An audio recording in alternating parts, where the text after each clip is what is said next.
Well, Nick, we talked about they that. Playing games that get like these kids play the auto-aim games that we for 'em like. and shit. If any of these kids play the games that we grew up on, I mean, how many kids do you know right now can beat Ghosts and Goblins? Yeah. How many people do you know that now can beat Ghosts and Goblins? I mean, There's like 4 who are still alive. I know, man. I don't it's think I can hardcore even out get there. to the first level of Ghosts and I Goblins. even can't. now. I fail miserably. I got kind of far when I played on my emulator, but I didn't think it was super fun compared. Wait, to which some game? Ghosts and Goblins, or whichever one was on the Super. What's that meant to be fun? Yeah, you didn't think losing constantly was fun? It's not meant to be fun. Yeah, that's because there's other like Ninja Gaiden is fun, Mega Man is fun. That just felt like. Yeah, true. I played 1v5 versus the Chicago Bulls. I didn't have any fun at all. It was terrible. Do you remember you guys were talking about how JRPGs were like the weak game or whatever, kind of, because compared to like platformers and side scrollers and stuff, it's like a whole different game. Thinking about it, I played Mega Man X like crazy as a kid, and I bought the like port for PlayStation 2, and I was like so amped to play it as an adult, and I was awful. But when I replayed Ocarina of Time, and it could be due to the enormous size of the N64 controller in a child's hands, I remember that being difficult in areas like, for instance, getting the big Goron sword, right, and just like constantly running out with like I needed like an extra minute, and then getting it my first try as an adult, having over a minute left in my time. So I think you're onto something there. But you know what I'm saying? Like your skill set is different. Like there are games that, like I said, I bet you if I went back and replayed Sonic Spinball, I could probably beat it, because as a kid, how I played, I was you great. beat it because it's easy. There are certain games that, like I said, Nick and I went through. We smashed Streets of Rage 2 on Mania, and with continues to spare. I mean, like we demolished the game. And we didn't beat Streets of Rage 3 on whatever the. Well, yeah, you know what? Our problem was that we didn't know the route to get to the chief at the very end. Well, the problem was they didn't have Max in Streets of Rage. Well, obviously, was it Dr. Z? Yeah, he's lame. He's lame. Yeah, he's not Max. Streets of Rage 4 is about to come out though. Yeah. I sent you the review for it. Someone reviewed it. Yeah, but the rest of your chats, go ahead. Yeah. Sorry. Uriah Wright says, "Why didn't you dodge?" Team 4-star Piccolo. I probably did a bad impression. That's all right. So does Team 4-star. There you go. Talbot Link says, "We have the technology. Good enough." That was, I think, setting up the mics and cameras. Finn Frog says, "Nostalgia, woohoo." Tanya says, "Lady Rackets, how do you stay so pretty after having children?" I don't know. Weeb Trash 69 says, "The most surreal thing I've had to deal with, other than my freak out from Tripstasy, never again, been drug free ever since, is playing a game while listening to other people playing a game. Still committed to the 24-hour stream." Thank you. Finn Frog says, "Karanu, this is like watching the nerd version of Lethal Weapon." Haha, nice. Beefsteak and Route Zero, thank you for the donations. Feed Us the Patty says, "Nick, where was all this salt when we needed it on the roads this winter?" It was stored up deep inside. Amtank says, "Rackets locks African man in vault and abuses him." That's accurate. Babolski says, "Nick and his nose look like they could use a line." Oh, no. The Bone Zone says, "This is just like Deep Blue Sea. Sam Jackson dies." Finn Frog says, "You guys might be totally burnt out like Toad." It was a pun. 117 Haseo says, "I take solace knowing that Nick is going to have nightmares after the stream to the soundtrack of Battletoads." Yeah. I think we're all going to have nightmares to the soundtrack of the Rat Race stage. God, that music. Oh, speaking of which, let me ask you guys this in the chat. And this goes for you guys also. Cody, Anime, you guys, your favorite, let's say NES or SNES game soundtrack. Oh, like, now game music isn't very memorable, right? Like, you remember all the tunes to Metroid. You remember all the tunes. Obviously, everyone remembers like the Super Mario Brothers tunes. Like, what is your favorite or most memorable video game soundtrack? Like old school video. Like, let's keep it like 8-bit, 16-bit, especially 8-bit right. though. I gotta say, I can't pick like one, but I can pick some handfuls. The Mega Man series is fucking easy. Absolutely, absolutely. Mega Man 2 especially stood out. The Magic 3 of the NES had also Magic 3 soundtracks. You had Mega Man, Castlevania, and Ninja Gaiden. A lot of the JRPG, SNES JRPG soundtracks, especially the Final Fantasy and Chrono Trigger. I want to be the guy. The shit that they did with the final boss in Final Fantasy VI, where it's this SNES sound chip doing a multi-movement piece of symphony thing. Correct. I love that the Kefka theme. Yeah, that it actually is able to detect what phase of the boss that you're on. Correct. Absolutely. Transition to the next movement. That's incredible. Absolutely. I remember that because, like I said, I didn't play Final Fantasy. I watched my brother beat Kefka on FF3, and I was like, "Ooh, I just like this music," and I remember it. And no, because the music in today's games aren't memorable at all. I don't remember the soundtrack for any of these games. And that's even happening with Final Fantasy. Like, I'm a huge Final Fantasy nut. I'm just going to put that out there. Like, the modern Final Fantasy games, except for 14, where it's getting like all the good music. Like, that guy that composes 14 should be doing for the whole series, but he's not. But like 15 was like, yay, Final Fantasy is good again. Except for 14. 14 is still really good, but non-MMO Final Fantasy is good again. It's fucking wonderful. But the music is just so forgettable. So it's just trying to be like a movie. Yeah, like have you kind of noticed that? Like for me, I would say like in terms of like just my favorite soundtracks, I even like the music in Bionic Commando. Like all those old Capcom and Konami games. Yes, Capcom and Konami had the best soundtracks. Like so, Mega Man. You go back and listen to like the Mega Man 2. Here goes an example. I guess it's still 16-bit era. All the themes from Street Fighter 2. Yes, were excellent. Everything, whether it be Chun-Li's theme, whether it be Kin's theme, like everyone's theme, you immediately recognize it, right? Yeah. Well, here's a cool thing about that. The composer that was That was like Yoko Shimomura's first soundtrack, and she got. I agree. That Alanis Morris said about Metal Gear. It's my favorite game series. Go ahead. She got that job by lying on her resume. Oh, because basically, have you ever composed music for video games before? And she basically was like, yes, and she had never done it in her life, but she just really wanted to do it, and they just believed her and gave her the job, and she produced that soundtrack. Wait, is she the same one who did the sound for Streets of Rage? I don't know, because I remember I saw like a little YouTube video about that. Yeah, she did Super Mario RPG, which has got some. Legend of the Seven Stars, excellent. Yes, that was a fucking great game. She did the Kingdom Hearts series. She does the Mario Luigi series. Oh my god, that game should be banned. We've suffered through a lot of like bad soundtracks. Like you start looking at the Mario Kart for the SNES. Oh, for your favorite game soundtrack too, yeah. for the old era? Original Rainbow Road is still the best Rainbow Road theme. The beach one too is pretty good in that one. I kind of like Rainbow Road on N64. Kind of like that one. That's a good one. That is a good one. Is that pleasant? There's another great Rainbow Road track, but that SNES one kicked so much ass. Yeah. That SNES one was like, yo, this is the final fucking track. Get your ass ready. In game, right? This shit matters now. Spy versus Spy.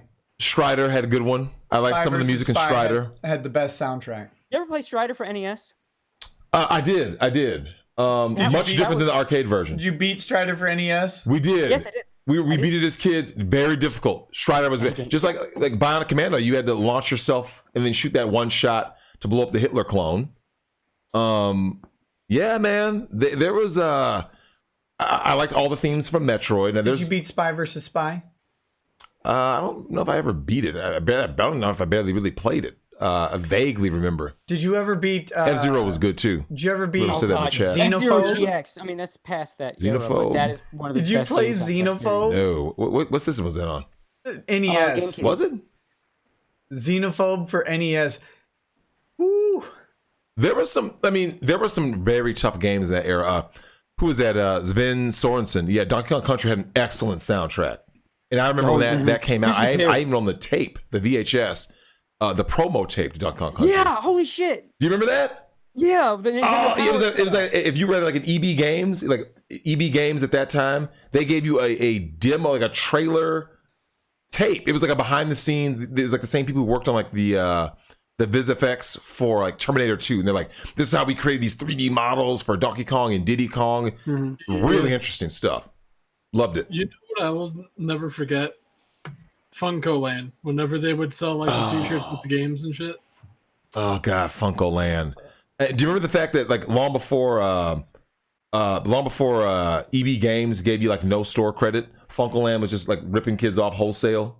Yeah. It was like, oh yeah, you turned in your Sega Genesis with 37 games. Here's $12. Like, really? Say exactly $12. Exactly 12. You're like, what? Well, if you want store credit, we'll give you 30. 13. And it's like, oh, come on, man. Like all this. No, do you EB It's amazing Games? to think that place got away with what it got away with back in the day. EB Games, Burnsville Center, down in the lower level, right? Mortal Kombat was released 3 days early at EB Games, but for like $85. I remember that. I do remember that. Yeah. Well, I'm glad you said that. Okay, so here goes a question for everyone in the chat and for you guys also. Your favorite fighting game music? Because I still say Street Fighter 2 is like the most iconic. This is mine. This is mine. I'm getting my. You've activated autism within me right now. Oh God. Because I'm I'd have to say second for me.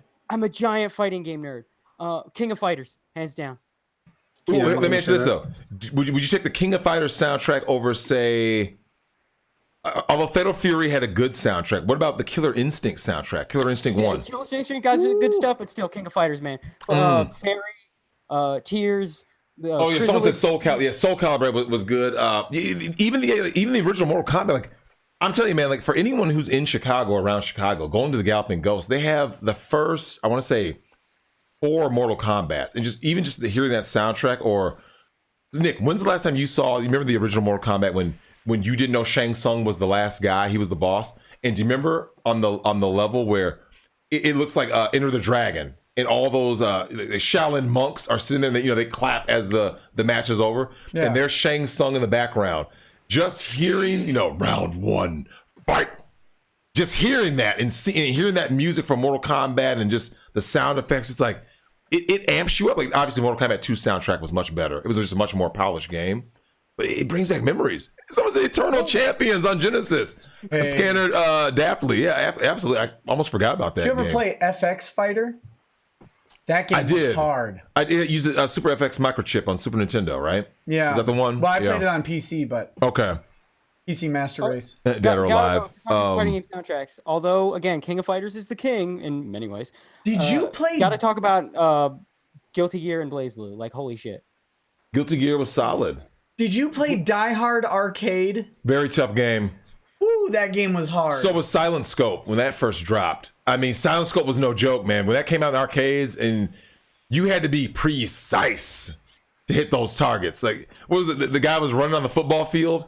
He had the hostage on his shoulder, and he's like turning, going, ah! Yeah. And all of a sudden, you're sitting there like, don't hit the target. And you had drop and delay, like to factor in. Oh man, yeah, that game was something else, man. Oh man, oh god, it's a bygone era because sound isn't the same in video games anymore. Like, so even for you, Mr. Anime Man, let me ask you something. With modern games, have you noticed that now, like, they go to these orchestral scores, right? And they do one of two things. They either go bombastic and try to get you artificially pumped up, or it's so minimal, it's so minimalist, you don't really notice the soundtrack. You know what I'm talking about? Like, you just kind of like a little soft nothing, like just distracting music or bombastic. You kind of notice that? So I haven't bought a console since PlayStation 2. Oh wow. But to that point, so when we're talking about like the transition from, like, let's say chiptune to actually being able to get like orchestral stuff in there. Correct. We were talking about Chrono Trigger. That transition from Chrono Trigger to Chrono Cross is like the most beautiful thing you've ever heard in your life. Amazing. So I think that really it's about the actual game design now, that it's just your so you guys are talking about the story being so important, right? That the game is too easy. Well, with Chrono Cross, at least it's an RPG, right? So it's as long as you grind, you can get through the game. It's not like Battletoads, to say the least. But they set the mood with the music just better than any other game has ever done, hands down. Right? Go ahead. Yeah, Go ahead. Chrono Cross, Chrono Trigger has some beautiful fucking music. Ellie Khoury in the chat brings up Tony Hawk Pro Skater on PS1, which actually did licensed. What?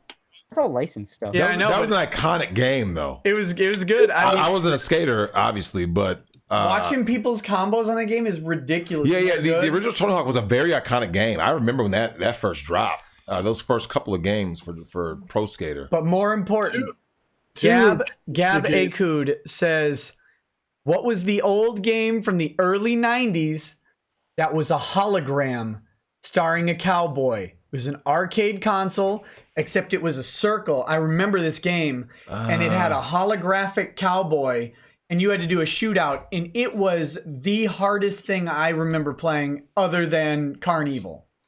Oh, God, Carnival. Let's not forget Dragon's Lair arcade that cost $1 back in the 80s when $1 really meant something. Wow. Some of these guys are going way back, man.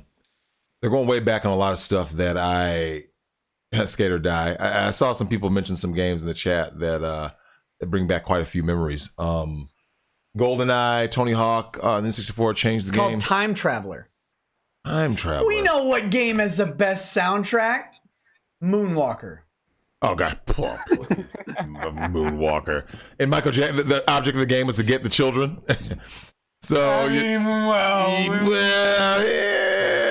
someone said Hogan's Alley. Yeah, there was a lot of games that I felt had great soundtracks. Like I said, Metal Gear was always my favorite franchise, and they always did well with music. Obviously, Harry Gregson Wilson when he takes charge of Metal Gear Solid 2 with the theme. Speaking of him, what about he did the music in the Rundown.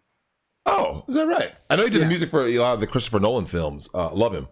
Yeah, he does great soundtracks, and you always want your music to accentuate the action that you see on screen, right? And you want to be memorable. Like, there's just not that many memorable themes. Like I said, and some of it could be because like you said, Cody was saying about some of the chip tunes with the old school games. You remember Ridley's theme in Metroid, Kraid's theme in Metroid. You remember Dr. Wily's little tune. You remember all the Mario Brothers tunes. And it's like, and now what is memorable? Can you hum anything that you've heard in, like, let's say the last 5 years, Nick? There's still memorable stuff. Minecraft. Oh yeah, Alter Beast. All the bad translation, and bad translation has its own charm. Silent Hill. There's my choice. Absolutely. Right Silent Hill. Yep. But to what you were saying, there's still good music. Even again, going back to Final Fantasy, there's some of the stuff from Final Fantasy 14 will just get stuck in my head and just never leave. Especially the vocal songs. Mm-hmm. But anybody who's heard Locust from that game knows exactly what I'm talking about. But that's not as you don't get that as much. Like, you still get it, but it's a much smaller. I just don't like. There's just not many games I can say like. Here's the thing: a lot of games have like one theme. Movies. Oh, what's that? They're just trying. They're trying so hard to be movies, and then back then you didn't have access to a full orchestra or be able to synthesize a full orchestra. So you had to get people in the mood with like a tune. Like Correct. Well, and that's why I think Streets of Rage was so effective. I mean, go back and listen to Streets of Rage and Streets of Rage 2, especially. The music got corny on Streets of Rage 3. Kind of had that like overly techno vibe. I just didn't think it worked. But that vibe on Streets of Rage 1 and especially Streets of Rage 2, you're right. It got you pumped because it, as a tune, it just, like, Nick, you wanted to keep playing. You know what I'm saying? When you play Streets of Rage, like, just that music, it got you going. And remember, like, there was always an in-boss theme. There's always a theme that got you just like, okay, it was the rhythm of the game. No. Take that. No, what got me going in Streets of Rage 2 was picking Max. Of course. Getting the dude in the headlock, putting your hand on his face, and watching their health bar go. Oh, man. Oh, man. Oh, it was beautiful. Next is Trey XXXX says, beat the game once when I was 7, never look back. That's Battletoads. Talons here says, did anyone play B.O.B. on the Sega Genesis? B.O.B. I feel like I remember that, but I don't know what it is. What is it? I'm trying to like kind of just remember what is it? I don't know. I remember Mutant League Football. Cesario JPN says, is EVS getting a kickback for this product placement? Always. Mr. Armageddon says, Right when the 24-hour stream ends tonight, what is your plan, Nick, for your regular stream? You know, the stream from 11 to 3 a.m. like usual tonight. Only kidding, lol. I hope you rest well. Thanks. Yeah, my plan is to hit the bed hard. Sonic Hedgehog 2, good plug. Yeah, that was excellent. Architect of Fate says Nick's performance faster, jumps higher, more reactive. Drex, I'm breaking every stereotype. Now when's the Popeyes chicken getting delivered? Man, I wish. Right? Weeb Trash 69 says every time I go on Twitter, I spurg out whenever I see anyone speak of Alexandria Ocasio-Cortez. Leftists act like she's Jesus, and conservatives think she's the next Hitler. I think she's a distraction. Thoughts? I don't have any thoughts for her. Well, you already heard my thoughts about her. She was a smash or dash last time. Yeah. I forgot to add that if I'm going to smash AOC, that I would go ahead and give her a mouth guard first. I mean, she got some big ass teeth. So UFC style, like you go ahead and hit that, smash that in an octagon. One of those? Oh, you got a mouth guard? Yeah, give her a mouth guard. Yeah. I'm Go ahead. Yeah. Like, put that in front of the camera. You just go ahead and. I'm not putting this in front of the camera. You are. Yeah, you can go ahead and. Oh, that's the mouth guard. Yeah, you go ahead. Like, AOC needs that. You just go ahead and, let her go ahead and, you teach her democracy. So. Yeah, I just remember what a BOB is. It was this Super Nintendo side scroller where you play as this robot who crashes his robot dad's car on like an alien planet, and then you have to fix the car and get back to your dad without your dad finding out that you crashed his car, but you're a robot. That was like the weird, plot. but it had a cool style to it. Yeah. I'll take Star Tropics over that. Because I keep thinking, I always read it as Bob. So when everyone's called B.O.B., the only thing I think is the Outcast song. And it's like, oh, wait, that's Bob. Right. Yeah. Bob's over Baghdad. Yeah. Outcast hit it. People are asking why I have the mouth guard. It's actually a prop for when I do Russell Greer streams. Many new viewers since I did the last one, but Russell Greer is a very special gentleman, and there's only one way to read his book, and that's with the mouth guard. Yeah. So I do like that you have this. Wow. So, Nick, I'm going to shoot you a DM with the Photoshop I just made for the video that just got uploaded from our Twitch stream. okay, I'd like to know what you think about it. Bug-eyed donkey teeth. I will let you know. I just clicked on the wrong thing. That's AOC normal. looks like Ooh, Paulie J. Good shout out. Toe Jam and Earl. Underrated game. Earthbound. Everyone I know that's an RPG fan, Earthbound is their game. Or Mother as it is in Japan. Now the 7-Up branded game. The Spot game. Oh, Cool man. Yeah, cool spot on Genesis. I remember that. I gotta say, AOC always looked like the second Pokemon evolution form of Narcissa Wright. Like it went from Narcissa Wright to AOC. Oh, wait, $90 game? What is that? Weeb Trash is saying when it comes to a $60 game in Australia, it's a $90 game. Taxes on alcohol and tobacco get increased every 6 months. They're called sin taxes. Like the luxury tax in Chicago or LA or whatever. They have a 9% tax on entertainment, which includes video games. Really? Wait, hold on. Here's a question. So what if you are getting the game, say a digital game, a digital purchase? If you're buying it from that locality, it gets charged. You get charged that. That's tax. unbelievable. VPN, y'all. I mean, don't do that. That would be stealing from the government. Eyes of the Wolf 101 says, "Hey Nick, have you ever heard of Shane Newville? He was mentored by Monty and was purged from Rooster Teeth, Horus Heresy style, for his loyalties." Nope. No idea who that is. Melremark says, "Turn the game back on, you rage quitter." No. Eyes of the Wolf, as he talks about his experience and how far the company has fallen in an open letter to all who treasured Monty by Shane Newville. Okay, Evil Buddy says, "Rigged Battletoad mechanics, team rage quit." IF says, "The skill and ability displayed was both brave and bold. I'm sure the developers are weeping at the lack of skill and abuse suffered by those poor toads." Those developers couldn't beat their own game. Probably some of them can't, man. Well, you know, though, the rise in some of these like ultra difficult games, the Super Meat Boys, the Celeste, Cuphead, and all that stuff, like these throwback games, man, like that's really what people want, you know. Yeah, that's why I think there's because there's no penalty for losing. It just pops you right back and you just keep doing it over and over and over. But I think there's a distinct shift from that's coming at least, or starting to happen, from AAA titles to The indie overwhelming games? majority being small studio or indie Correct. games.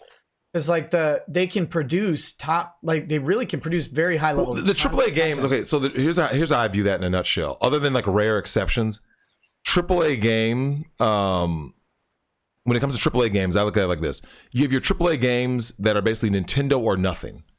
There's very few games that are not made in-house by Nintendo as a first party that have really like made you go on consoles. Now I'm just talking about consoles. Yeah. On consoles, a lot of these AAA games, like you guys look at the games that EA produces. They're garbage. When does EA put out a good product? Like look at just some of the now Bethesda's kind of going down the SJW route. You see a lot of the first person shooters have basically died out with what they've been coming out with. Like your Call of Duties is fizzled. And I always associated it with like Madden or something, like some sports game I never played. That's what I always thought of EA with. Yeah, EA Sports is in the game. They were like a cancer company. Yeah. What was their motto? Like EA? Oh, it's in the game. Oh, yeah, EA Sports is in the game. Yeah. EA Sports is in the game. Now it's in the game. EA Sports. It's in the loot box. Yeah. Now, let's be fair though. That is still the fault of the consumer. Yep. You can't blame it. So I have never. I will go on record to say this. I have never purchased a microtransaction. Not for myself. Like my daughter wanted like a new skin in a game. That's one thing. But me personally, I've never done a microtransaction ever. Because like if I'm going to buy a game, I want it to be the full game. Yeah. So like when I bought the new Resident Evil 2 remake, that's the game. When I go buy Breath of the Wild, that's the game. Now if you add like a full on DLC, that's different. But I'm not gonna buy a game just keep on getting hit with loot boxes over and over. What is that? No. Give me a full working game upon release. Nintendo is the one company I believe that does do that consistently. Double dribble. Except, well, I think there's kind of an exception for the free to play games, where it's free, but then you can buy, like when Team Fortress 2 went free to play, but you can buy the cosmetics, but you don't have to buy that. Yeah. But that's how they make their money off this. But you can still buy it and play it for free if you want. Because then I feel like you're doing that, you're getting a little present for supporting this game that you like. If microtransactions are non-functional cosmetics, then it's fine. Yeah, that's fine. I hate that you have to pay for functionality. Yeah, that's one of the things I think that needs to stop, though, right? Is like when you get a game that's literally like broken upon, it's basically you're getting a beta version upon release. It's like we're gonna patch it later. No, and people can say what they want in the old era, in the 8-bit, in the 16-bit, and even in the 32-bit. When you got that game, it was done. It was done, right? Like you bought do you remember like when you bought certain games? Like so Nick, think about some of the games that you got on console, right? And you got that game, and you pulled it out of the wrapper, you popped it in where there was a disc or a cartridge. But once you push power, that was the game. Yeah, it wasn't broken. It was like this game works. This is the full game. This is the full experience. And when it's over, it's over. You say, "Hey, man, that was a great game." Or it didn't work. Well. There were a couple games that had that like real release issues, but really? It was rare on console. Yeah, it was really rare because they had to play test them because there wasn't an update mechanism. Okay, but or a game you rented and the disc would not load the next area because it was scratched. No, remember though, that's different. Like that is a physical issue. Like there's a scar on the disc. We're talking about games that like when these companies are releasing these games, they're broken upon release. You pop in the game and it's like was it Star Wars Battlefront 2 or whatever it was, like some of these games that are getting released, like it's like, come on, man. Well, I mean, that game had the other thing, like pay to win was so pay to win, yeah. Whereas like you could buy like Vader as a character or whatever, or you could play like 20 hours to have a chance to get a character or something. It was a crazy thing that was going on. Next. LGN games. Ouch. Ouch. You know what? Video Game Nerd had a great video about LGN games. I still think Friday the 13th, I do have a special place for that one. I can't help it. I know it sucks, but I still like it. Black Death says, this was great playthrough of Boomer Toads. I've been up with you the entire stream, and I don't plan on sleeping till it's over. Ben Frog says, dehydration and old TV sets cause headaches. Yeah, they do, man. My headache feels a little better now. John Doe says, Tim Pool is reporting Joe Biden is now being Me Too'd for hugging, face touching, and hair sniffing like Vic. Wow. SJWs always eat their own. Yeah, they do. Carlton Back says, used to live in California, Kern County, in the Mojave Desert. Used to be pretty good, but LA County is infecting it. Moved up to Alaska, won't go back. Alanis Morissette says, hi, Mom. Sound of One Hand Clapping says, after Battletoads, renamed to Nick Rage Quitta.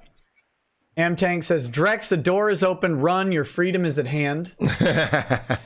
Bob Job says, love that you don't want your kids on stream. Mad respect for protective dad. Matthew Uzunian says, dearest Racketeer, I will be in your neck of the woods for a conference and would love to drink with Drex with the side of Nick. I'll supply the good bourbon, but whose feet do I have to rub to make that happen? That's probably tough because people don't realize how rare it is for you and I to be in the same place. Yeah, well, you live far from me anyway, because I mean you're far from civilization. Yeah. That part sucks. But like, I mean, I guess theoretically you could actually see me more in the summer because once school is out, kids playing and all that stuff, I can make more appearances. But yeah, you live too far, man, from everybody and everything. Maybe you live too far. Yeah, I live where all the cool stuff is. I've never seen anything cool where you live. just bad SWAT. Where is? Oh my goodness! I lost my spot. It glitched down. Oops. It glitched down. We're close. Oh, was that Spirit Scar? Yeah, we beat Tyson. And after the, I think it was a copyright issue or like a naming issue, and then the alleged sexual assault case, we had to beat Mr. Dream, who was a Vanilla Ice. Remember that? They swapped out the palette for Mike Tyson and put in the white dude who looked like Vanilla Ice, Mr. Dream.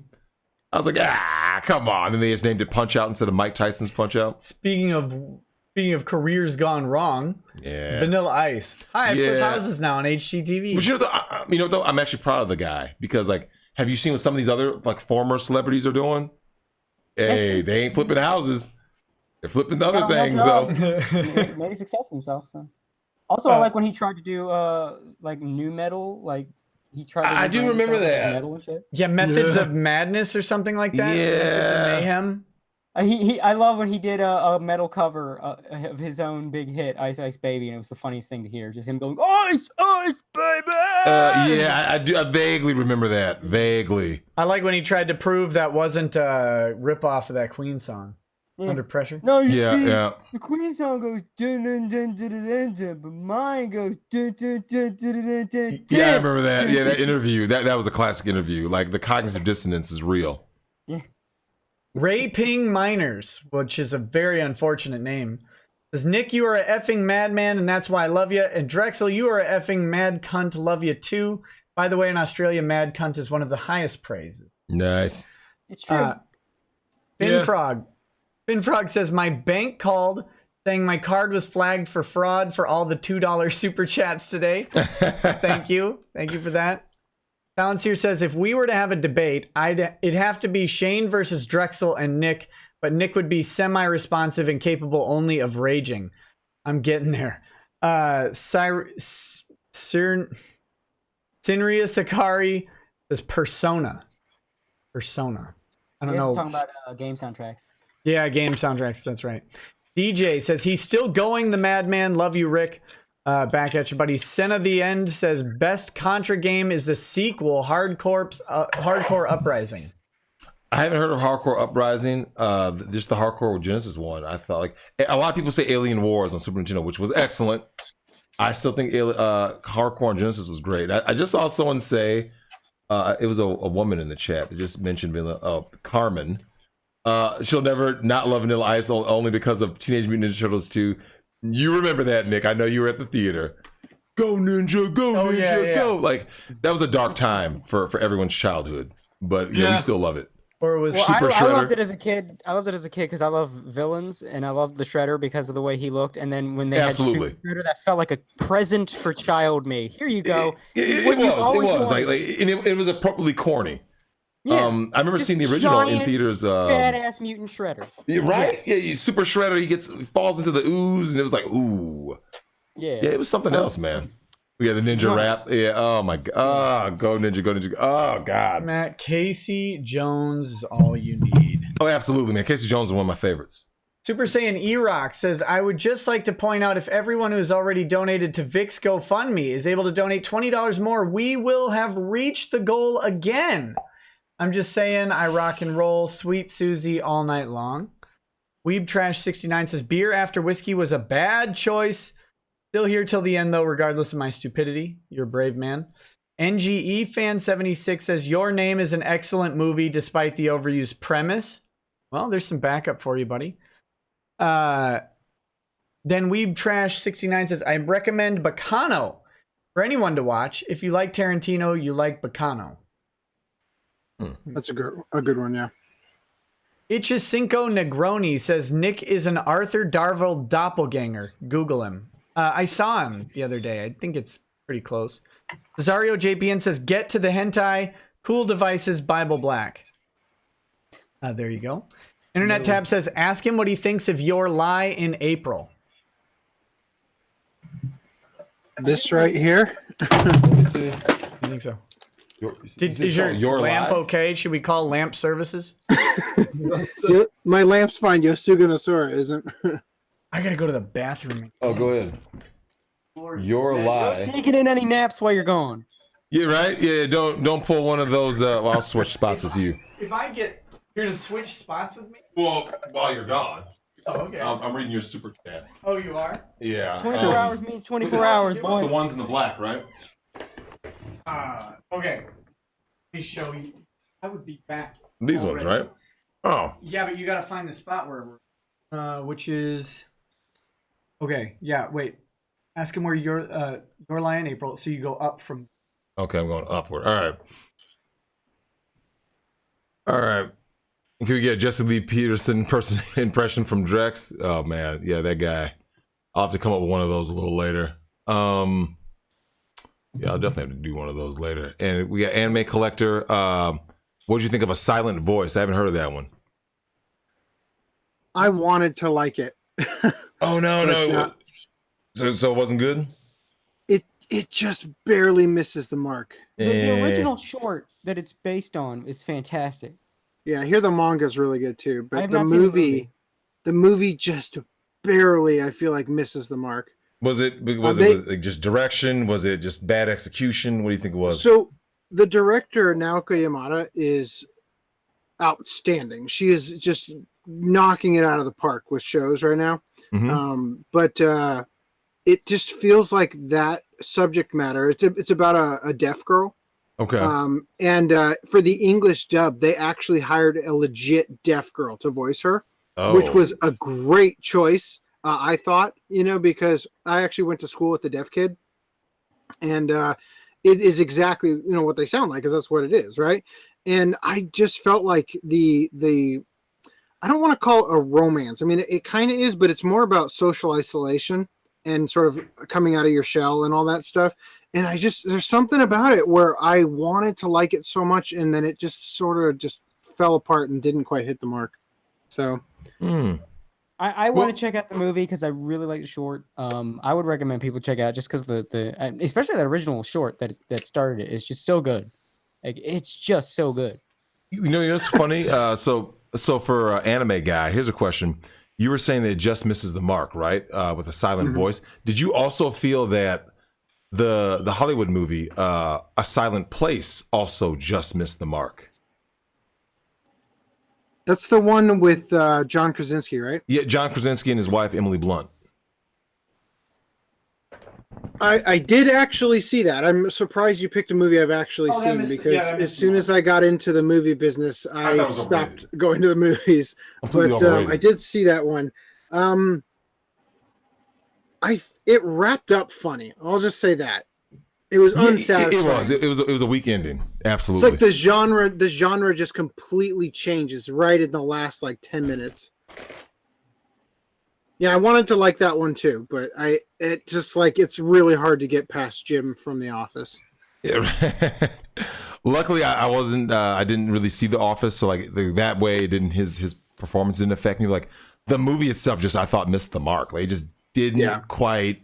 Because not long before that, you remember that movie Lights Out that came out? Like, to me, similar premise, right? Like, here's one of your senses that this will happen. Lights Out did a better job, and that other movie, Don't Breathe, when you had the blind neighbor in Detroit, that movie did a better job of using the. I didn't see either of those, but I'll just say with A Silent Place or whatever it was, that was written by John Krasinski. Correct. And I think was it directed by him too? So I kind of feel like, yeah. So I feel like that's why it wasn't quite there, because he just hadn't polished the skills yet, But it, like you said, it could have been good, but yeah, that ending is kind of unforgivable. And his lines had a hollow delivery. Yeah. Solo Beverly says to Cody, second favorite character in Overlord. Ooh, oh god, that's got so many good characters. That's actually really fucking hard. Is it the Lich? Do you need a visual reference? Because I just happen to have it right next to me. Might be Hines himself, I think. Have you seen this thing at all? Might be Hines himself. Overlord. This here. Can you hold that up again, Anime Collector? Yo.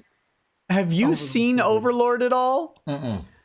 People are getting murked. Oh, really? Left and right in this movie. Oh, wow. Or show or whatever. Yes, it is so, because the main character is the villain, essentially. And one of the things it does, it gets you to really like the main cast, even the more evil members, like my dude Demiurge. Oh, this is my avatar. But then it'll like introduce these heroic characters, and then it gets you to really like them. And it gets you, and it like really introduce you. You learn their motivations, and you root for them. But then it puts them against our protagonists, and that means they're going to die and die horribly, and they do. And it keeps getting like grabbing at your heartstrings with this shit, and it's fantastic. And I'll just never forget the episode with the whole body pillow of Vines. I actually made a body pillow of him. Oh, Albeto's great.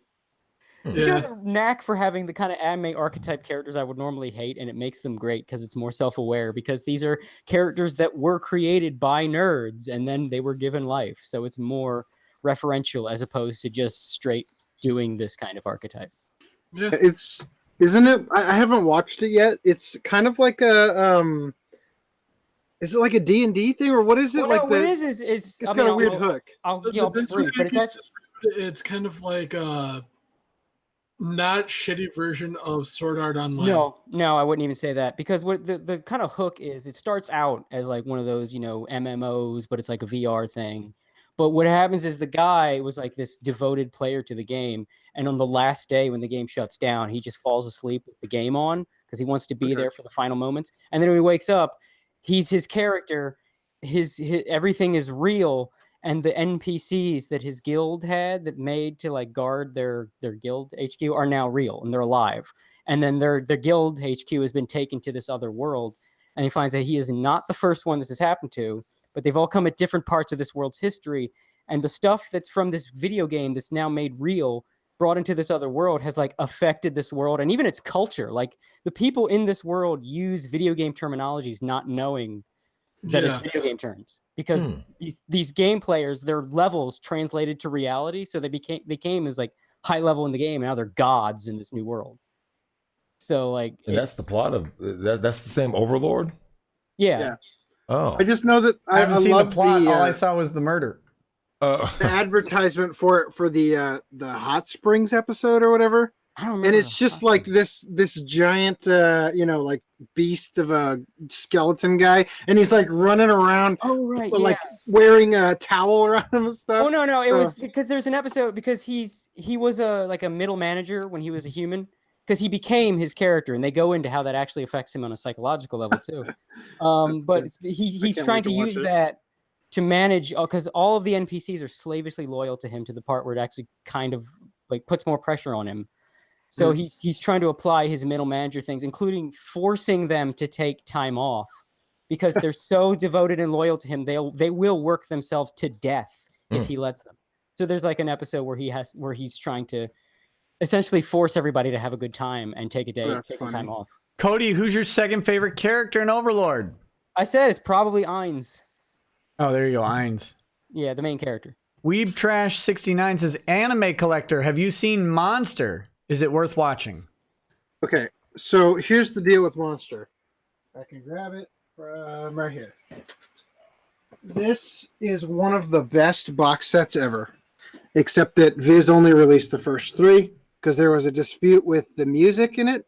They dubbed the entire thing. It aired on it's one of the anime programming blocks on Tech TV, I want to say.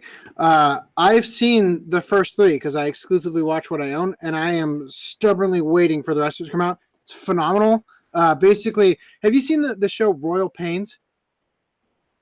I know of it. I've heard that. I know they ripped off the premise of this. Basically, it's not a spoiler. This comes very early in the series. The guy's a doctor. I'm going to get everybody hyped for this thing right now. The guy is a doctor, and he is put in a position where the hospital wants him to treat the mayor of the town or something like that, right? Because he's come in with a heart condition or something. But there's also these 2 kids that have also been like harmed in a car accident or something. I don't remember. And he chooses to help the kids rather than, the powerful political figure or whatever, right? The powerful political figure dies. The kids survive. So it's like, well, at least the kids survive. And then one of the kids grows up to be a serial killer. Oh. And that haunts him for the entire rest of the series because that guy is constantly playing mind games with him. Amazing series. Like I said, when I was listing off my favorite anime, this was one of them. Monster, Naoki Urasawa's Monster is absolutely incredible. And the other one I was saying was Naoki Urasawa's Master Keaton, which is the one that was like Indiana Jones meets MacGyver. The man is right. Monster is incredible. Naoki Urasawa stuff in general is incredible. Mm-hmm. People should watch them, read them, whatever you got to do. It's all garbage. Night of Hopex says, my favorite anime, Violet Evergarden.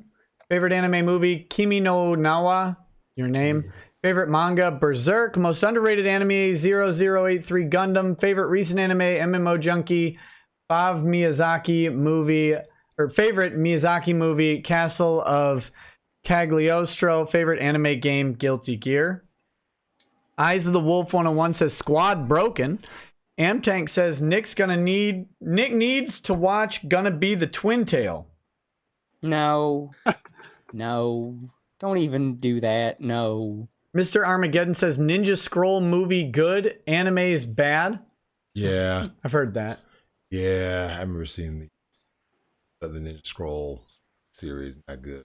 Internet Tab says, I beat Sonic Spinball with 1 life. Pro tip, if you never die, second player never gets a chance to play. I read that earlier. Mm-hmm. Forever229 says, Nick, you should watch Boku no Pico. Don't watch with the kids around. I don't think so. Deep Fried Lettuce says, Senran Kagura is about ninjas. Nick should watch. Maybe. Sen of the End says, Nick. Titty show. It's more jokey and self-aware than most titty stuff, which is why it's not terrible, but it is a titty thing. Gotcha. Sen of the End says, Nick, I need you to play Castlevania Symphony of the Night. Why?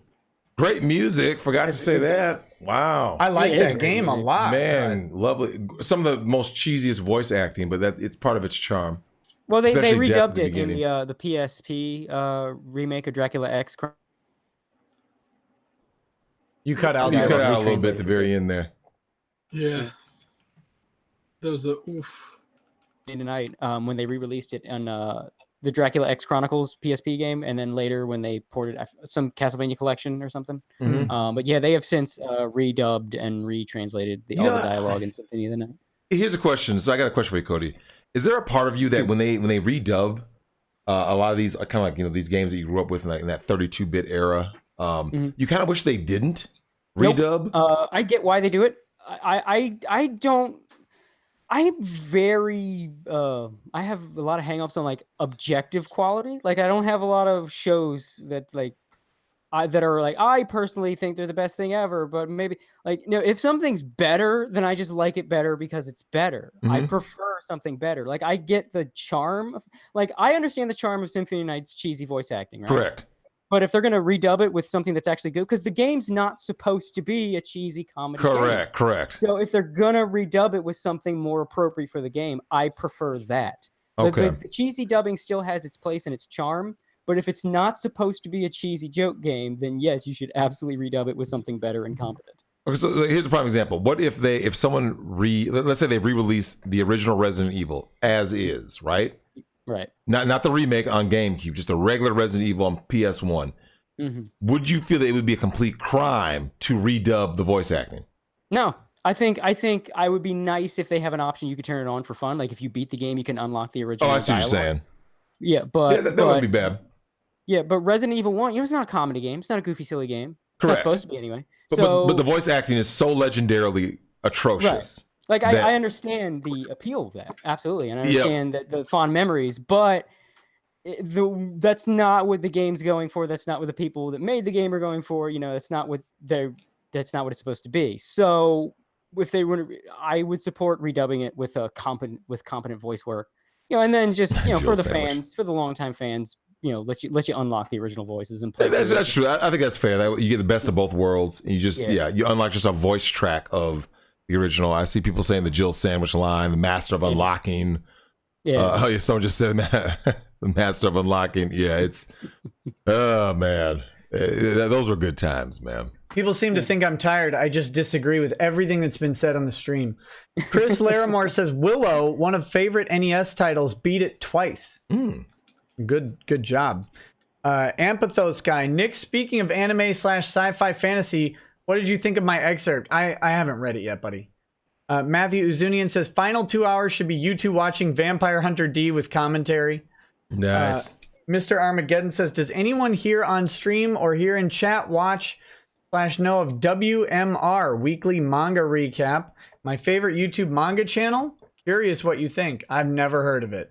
I've never heard of it, and I probably wouldn't like it because I hate anime YouTubers, like all of them. But this is a manga one. Bad.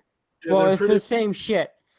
YouTube, no, all of it, go away. Be gone with you. They're all bad.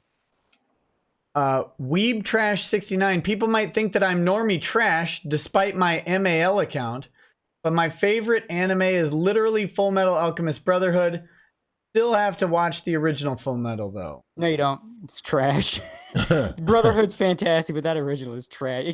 Once it starts making up its own plot from the manga, it's the worst shit. It's like it rides this weird line of like trying to be edgy with like the gate to World War II is summoned by a rape baby, and then you go there and there's Hitler, man.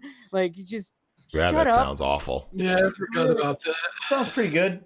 So I'll say this: the director of Full Metal Alchemist Brotherhood, Yasuhiro Irie, he told me he liked my YouTube on Twitter.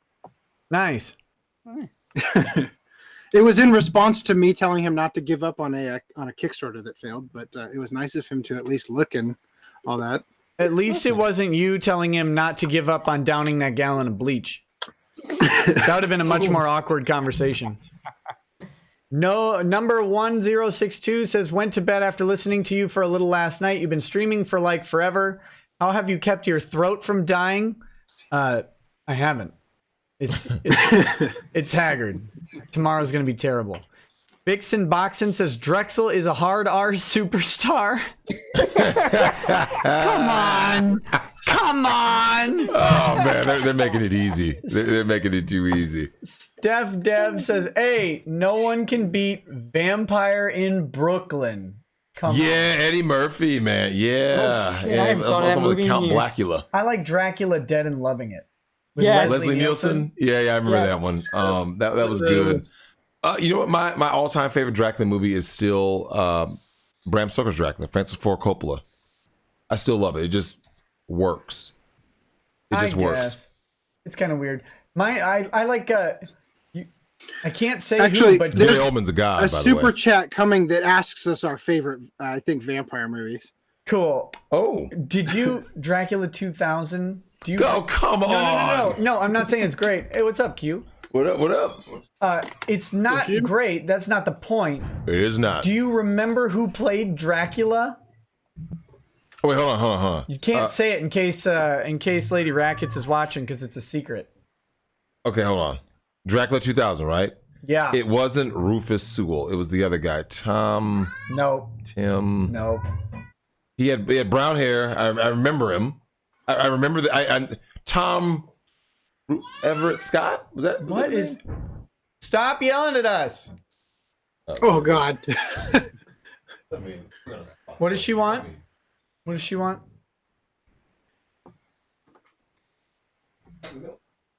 All right, you're gonna help her out. Thank you. Where is it? Lady, it's not in here. Oh, wait, it's one of these. Just come around here to the side, please. That one, I think. One of those two. I don't... Okay, then it's that one. Probably very warm. Get out of here. Yeah, when you realize who it is. No, but Leslie Nielsen, Dracula Dead and Loving It. I've scheduled a meeting with Count Dracula. Count Dracula? Count Dracula? Count Dracula? Scheduled? Yeah, I just that blood explosion scene is still a classic. Yeah, every time. Because that reaction of the one, I forget the actor's name, Scott Bakula, was it? I can't remember. But that was a completely genuine like ad lib reaction they left in the movie because they didn't tell him that there'd be that much blood. He's like, "Is it done yet?" That was real. Balls Monkey says Crypts is the best worst horror movie. Oh God, I never saw that, but I know of it. Never heard of it. The fact that you brought up Dracula Dead and Loving It, the Spy Hard was another good movie. I don't know about that one. Yeah, King's back. What about? Did you guys see National Lampoon's Loaded Weapon? Oh, I was gonna bring that up earlier. Oh shit! Yeah. Great, sit down, man. That's one of the greatest movies ever made. They literally have subtitles, and he's like sneaking into the base, and they've got subtitles, and then he trips over the subtitles and causes a commotion. There's another scene where they commandeer some kids' bicycles, Samuel L. Jackson and what's his name, Emilio Estevez, and then they ride off into the sunset, and Samuel L. Jackson's like, "Don't worry, we'll take care of them." Then they explode. It's amazing. It's one of the best movies I've ever seen. Oh, I love when they accidentally attack Bruce Willis's house. God, it's a funny movie. Shit, I haven't thought of that movie in a long time. I remember loving that movie. Oh my God. Yeah, it's one that everybody seems to forget. Spy Hard was such a good movie. What was such a good movie? Spy Hard? It was Leslie Nielsen. Who else was in it? Nicolette Sheridan. Charles Dunning played the director. It was supposed to be a spoof of 007. That was a funny one. You know, you can't do like movies like that anymore. No, you can't. Like Leslie Nielsen movies just don't play, and Charlie Sheen, like those just crazy spoof comedies. They just, for some reason, they don't make them. Because now spoof is just reenact something, but have someone mug and fart. Yeah, like that's spoof movies now. But we're so the part with the bus driver and the bus driver being Ray Charles. Well, we're so unimaginative in 2019. I mean, aren't we just pretty much making all the movies over again? I mean, haven't we seen just about every movie that's out at some point or another? Kind of like a remake of just with different characters. I just wish they'd remake better movies. Or, if you could remake any movie, what would it be? I mean, because the truly great ones, right? You're kind of afraid to remake them. Well, why remake? Why just make new things? That's the cool. I mean, because we want our kids to be able to experience the same love we did. I mean, like Pete's Dragon. Those movies don't disappear. No holds barred. But I want Hulk Hogan still in it.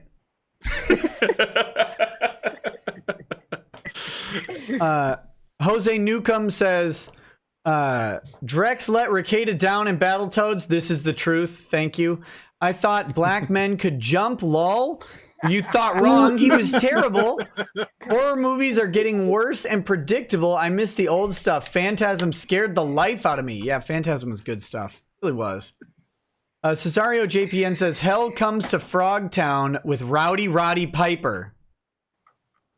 Back when wrestlers looked like men instead of wrestlers looking like, like inflated steroid people. Like they were big dudes. They weren't like roided out monsters. That's what I just said. Roid junkies. Yeah. Sorry, I can barely hear myself anymore. Yeah, that does happen. I'm Justin Y, and I post pointless trash. Hey, thanks for the donation, buddy. I really appreciate it. Next we've got Dave Lopan. Nick, you and Drexel are horror fans. WTF? Now I love you guys. Absolutely. Amtank says Maximum Overdrive. Great movie. Kyle says, Nick, speaking of horror movies, Have you heard the theory that Event Horizon is a prequel to Warhammer 40k and the crew were possessed by chaos gods? Yeah, I have. That's a solid theory. I think they actually, there may be some evidence that is a direct tie to the 40k universe, but I'm not sure on that. Let's see. Jose Newcomb says, Drex, if you love Killer Clowns from Outer Space, you'll love the Feast movies. I don't know if he's seen Feast. I've never watched them. Finn Frog, Riff Tracks, anyone? Yeah, Riff Tracks for Over the Top. That's a great one. Riff Tracks is my fucking jam. I fucking love that shit. Well said, sir. Eloquently put. Eloquent, yeah. I love it. I love Riff Tracks to death. Mike Nelson is a god. Yeah, I want to meet him. I'm gonna twist Doug's arm until he introduces me to Mike. Mike. In on that, I will owe you money. I don't know what I'll owe you, but I'll owe you something. That man is my hero. You'll have to give up anime for a year. I with as much bad animes out there, I'll make that sacrifice. Weeb Trash 69 says, in Australia we have ratings between PG and R. G, PG, M, MA 15 plus, R 18 plus. RoboCop is R 18 plus. Terminator 2 is M. There you go. I guess. Really? He doesn't kill too many people in Terminator. A lot of people get murked in RoboCop though. Yeah, I gotta say that there's some movies that I go back and I look at now, and it's pretty bad. RoboCop's one of them. Don't ever go back and watch it. It'll ruin it for you. No, I've watched RoboCop several times. I love it still. Okay, well. But I like Paul Verhoeven's style. And his I like his style. I like his I guess his voice. Just the voice of the movies is so funny. It's so cheeky and what? Didn't he do Starship Troopers? Yeah, he did Starship Troopers. He did RoboCop 1 and 2. Yeah, the whole like marketing of it, the new Detroit City or whatever commercials from RoboCop 2 are so reminiscent of the "Do you want to know more?" from Starship Troopers. It's great. That stuff is fantastic. Okay, so let before I get completely kicked off the internet forever, I'm not saying I don't like RoboCop. I like RoboCop. There's just some movies that now with graphics being what they are and special effects being what they become, then you look at some of that old stuff and it's like it's really crappy. But it's not had to do with the show. The show was fine. I love when he shoves that spike in the guy's neck because he deserved it at that point. Yeah, he did deserve it. So it was justice being served. Right. I'm Justin Y, and I post pointless trash with another big chat. Thanks, buddy. It says, put my comment in the wrong spot. 48-hour live stream. Shane interview Redux 8 a.m. tomorrow. Let's go. No, at 11 p.m. I'm looking for that bed. Oh, hard. I'm dying. Brammerhammer 23 says Tom Cruise is my favorite actor. I think Tom Cruise is the one actor who doesn't get the recognition he should have. He's always cheated out of the Oscar. And Tom Cruise should have an Oscar, but he doesn't. So Tom Cruise has never won an a little Oscar. bit actually. I don't think so. My dad, being a stuntman and stunt coordinator when I was growing up, he used to tell me that nobody works harder than Tom Cruise in Hollywood. He's the hardest working actor that there is. And I'll just say that he's been in bad movies. They're never bad because of him. His acting is always on point. He brings his A game even when the movie is absolutely terrible. Let's see. Yeah, he's a good actor. He's a fruitcake, but he's a good actor. I mean, he's much like the voice actors we've discussed and all this big shit. Excellent actor outside of acting. Yeah, so he was nominated for Best Supporting Actor for Magnolia. Maybe should have won. Best Actor, Jerry Maguire. I don't know if he should have won that one. Best Actor, Born on the 4th of July, maybe. His publicist was supposed to get him nominated for Last Samurai. And I think he did an excellent job in Last Samurai, in all honesty. Yeah. But if that were, if that were made today, total cultural appropriation. Well, yeah. I mean, so just we've gotten so damn soft nowadays. We can't necessarily watch that stuff or make that stuff anymore. Well, I can because I'm Japanese. Oh, I forgot about that. Yeah. I did forget So about that. something about his publicist. So this is I'm gonna recall a story I heard as a kid listening to my dad talk to his friends around the table. Apparently, I think it was for Minority Report. One of my dad's friends is the stunt double for Tom Cruise, and he was supposed to get a stunt award for I think it was Minority Report, even though I can't think of a particular stunt in that movie that was deserving of an award, except for maybe the one when he lands in the yoga studio on his back. But still, it must have been a different movie. Anyway, basically, he was supposed to win an award, and at the last minute, the publicist stepped in and canceled everything because he wanted to continue the perception that Tom Cruise does all of his own stunts. So the guy didn't get an award. However, as the story goes, as I recall at least, when Tom Cruise found out about it, he went ballistic and he bought the guy like a luxury car as an apology for it. So. Was it a luxury car like a Chrysler or a luxury car like a Bugatti? I couldn't tell you. I might have been a Viper. I'm not sure. It's not really a luxury car, but it's an expensive car. Oh, yeah, I'd take a Viper. That's a good one. I'd rather have a Viper than an Oscar. I'd take a Viper any day. Yeah, Tom, I will say you deserve Oscars all day if you give me a Viper. That's good. For real. What was I was going to say? Oh, I'm supposed to introduce Q. Q is back to anyone who was not on the stream earlier when Q was around. There's a number of people like, oh, that Drexel changed the game. Yeah. Yeah. No, Q is in studio. Drexel is out in the house. Who knows what's going on out there? But welcome to the show again. Thank you. Yeah. Thank you. It's good. I wanted to be back sooner, but my wife made me work. Yeah. So she's cracking the whip on me. They do. Doesn't she know that I've got a 24-hour live stream going? She was watching while she was making me work. So.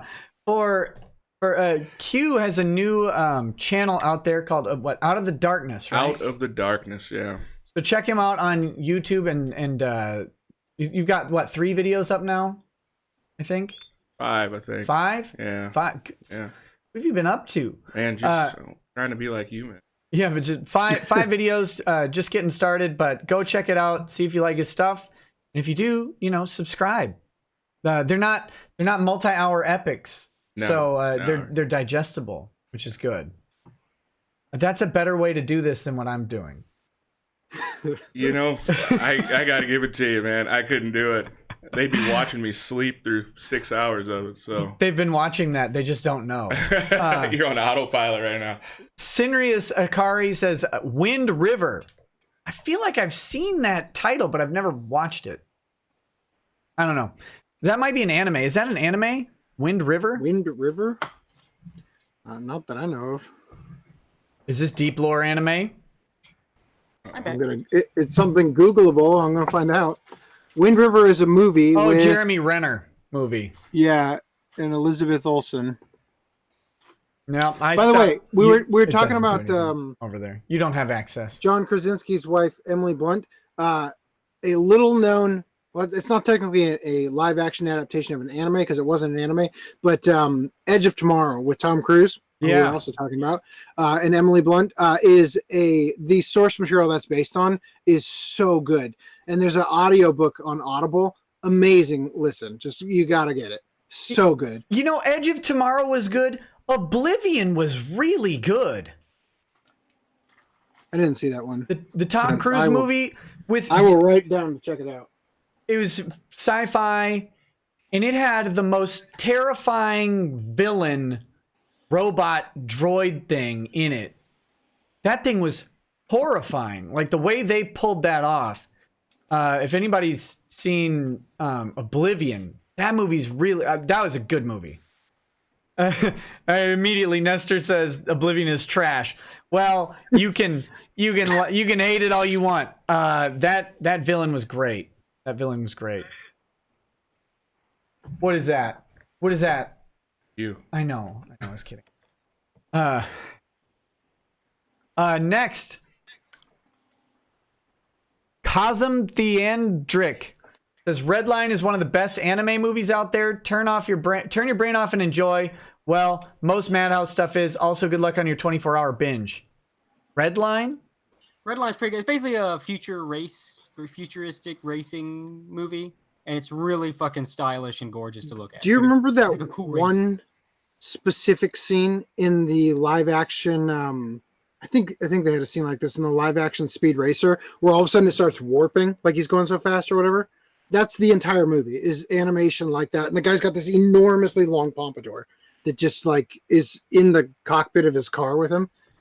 It's worth watching, but it is a little bit it's one of those things where it's so over the top, and I don't want to say it takes itself too seriously, but it's sort of like it's kind of on the edge for the length that you're watching it. Like it would have worked better, I think, as a shorter piece, personally. It's basically an action movie, but instead of shooting up people, they're driving. Yeah, they're racing. Okay. Weeb Trash 69 says leaving Las Vegas is my life goal. Blessings to you, sir. Good luck. James Blackburn says, "Is this a crossover episode?" No, this is our. That was when it was Cody and I and you and Drexel. Oh yeah. Well, this is just our 21 of a 24-hour stream, and now things have gone completely off of any rail. Yeah. Next, Richie Gonzalez says, "Dark side any day. I want to shoot lightning from my fingers." There you go. Jared Johnson says, "Nick looks like feces. It looks like he's been streaming for 20 hours straight." This is true. Repeal the NFA says, "Yoda is not the best swordsman. Yoda's entire shtick is not picking up the GD sword in the first place. Yoda doesn't use a lightsaber because he doesn't need one, and if you don't understand that, then you are lost."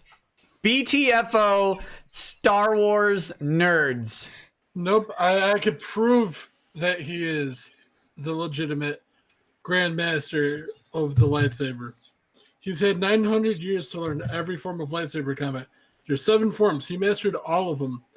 He took the 4th form to the highest degree that you could possibly take, because it's based on speed and speed blitzing anyone that opposes you.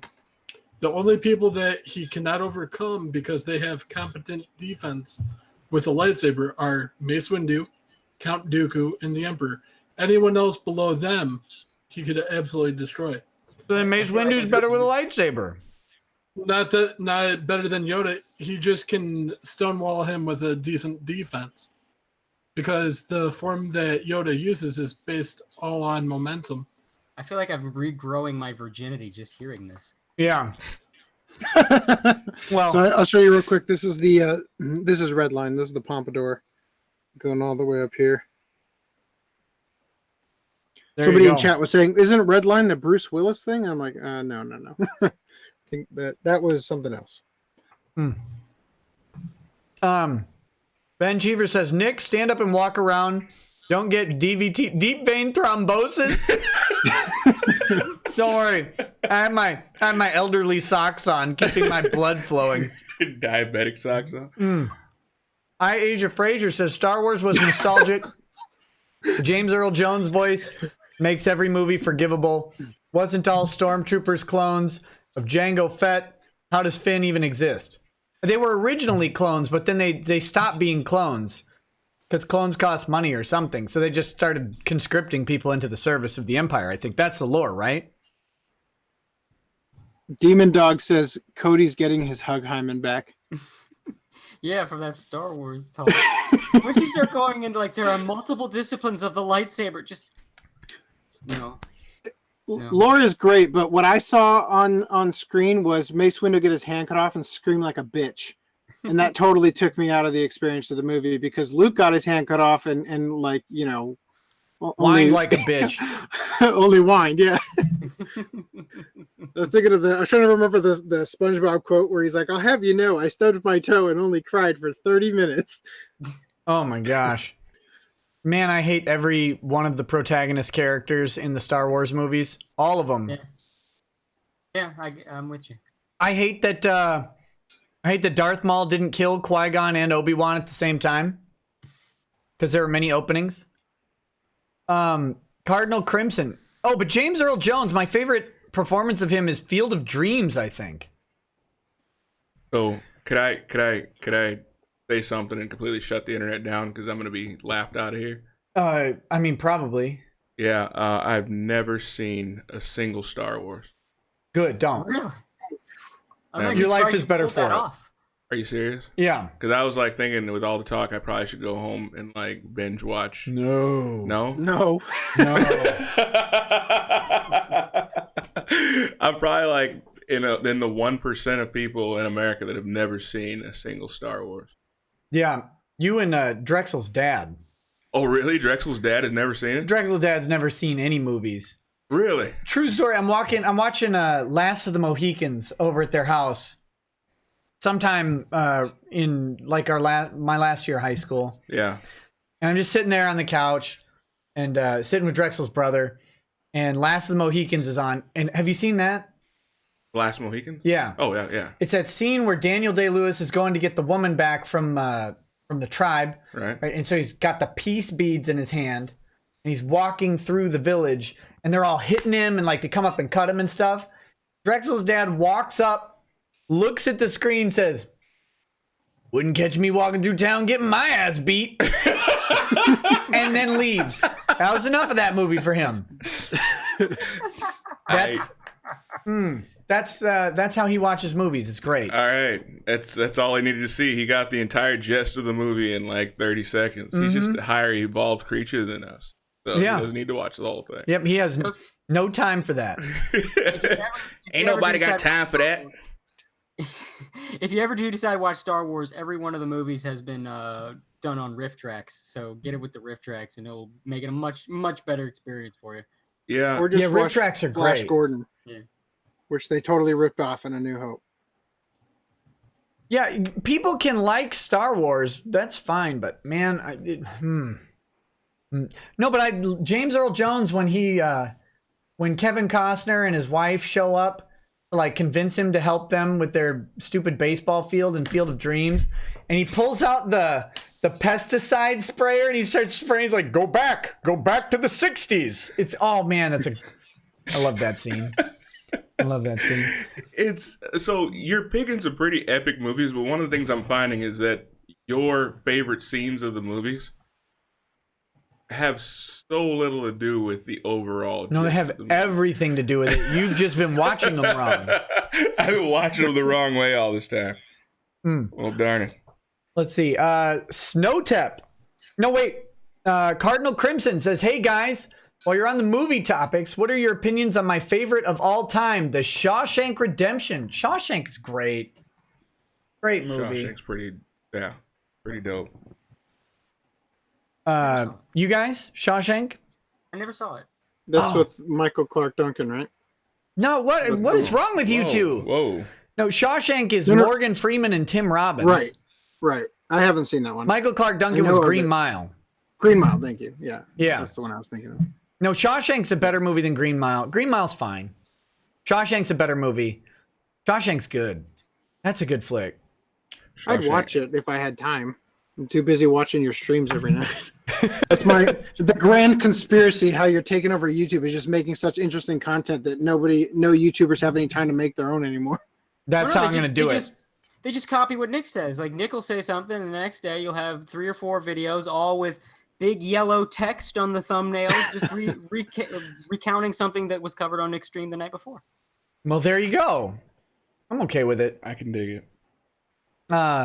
Snowtap says, speaking of bad movies, remember Nell with Jodie Foster, Liam Neeson, where Foster pretended to talk gibberish in court? It was so cringy. I didn't watch Nell, but I do know what you're talking about. That movie looked terrible. Terrible. Lord Maury says, I like how when I clicked on this stream, I got an advertisement for 5 Hour Energy. I'm surprised Nick is still awake. Yeah, me too. Me too. You know what, though? 25 minutes ago, I was really struggling, and now I'm kind of back into it. So I showed up. Yeah. Yeah. So I'm pulling energy. I'm pulling it. If you fall over unconscious, it's because the magic that's going on. Asia Frazier says, seeing Blade was when I first learned the F word. There, I guess that's a good way to go. Good way to learn it. I don't know. He's pretty good at saying it, Wesley Snipes. Yeah, he was really good at saying it when he got tagged by the IRS too. I'm just saying he makes it. He is one of the few people that can make it sound really cool when he says it. I liked Rising Sun with him and Sean Connery. Sean Connery, the Scottish expert on Japan. Like, what was going on with that? I'm your senpai. I gotta check on my daughter. She's screaming. Okay. Yep. Like, I don't get why they had a Scottish Japanese expert and then Wesley Snipes. That was weird. That was weird. He was available. Let's see. Oh my goodness. Mithrin Emrys says only two things are infinite: the universe and human stupidity, and I'm not sure about the universe. That's a quote by Albert Einstein. Thanks, buddy. Shane's chair says Shane continues to watch Titanic to this day and cries during the raft scene near the end. Cesario JPN says the record for my area was allegedly 116 times. Watching Titanic. 116 times. Why? Just for the Bill Paxton parts. Oh. That's the only reason to watch it. No, I got through it once. Cardinal Crimson says, hey guys, Super Chat Cherry here. Can I ask what everyone's thoughts on my favorite movie of all time, The Shawshank Redemption? Oh, we just had that, but I think you sent it through a Justice Chat also. So thank you for sending that through both. But I'll say it again. That's a great movie. It's a great movie.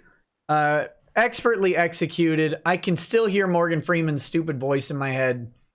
And more importantly, I can hear Morgan Freeman's voice on lines from Shawshank Redemption in my head. Like on his lines.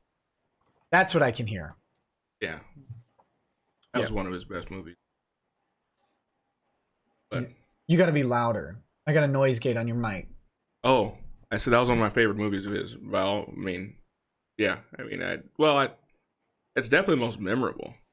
When you think Shawshank, I think he's the first character that comes to mind, right? Well, I mean, it's either him or Tim Robbins, and I guess it depends on if you're racist or not.